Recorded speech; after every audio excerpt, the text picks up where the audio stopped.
ចំប៉ាចំប៉ាអូនចាអ៊ូយសំលេងស្រួយស្រែងដោយសារីកា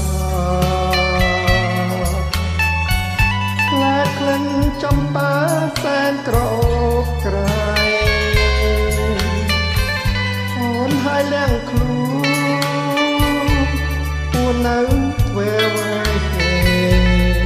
ទាំងមកចរណៃមកសាសងរឿងអ្វីខ្លះទៅបើប្រលឹងអើ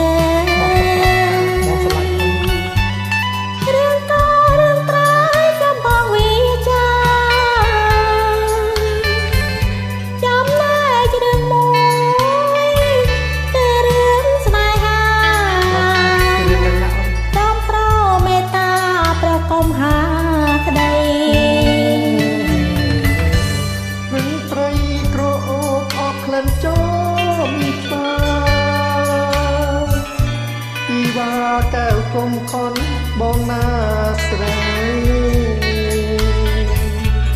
បងសូមស្រូបក្លិនចំបាក្លេងជើងសូមអូនប្រណីដាក់ទៀនស្នេហាចំប៉ាក្លិននេះកើតណាស់ប្រកំថាផ្ដាតែឈ្មោះស្រីថាដែលស្រឡាញ់ស្រីប្រណីរក្សាកំក្តីចំប៉ាឲ្យផ្ការ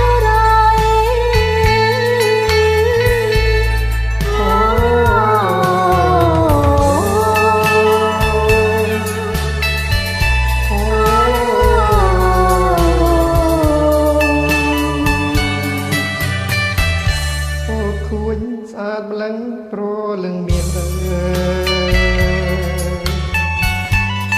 បងមិនក្តាច់ឡាយឲ្យផ្ការុំរ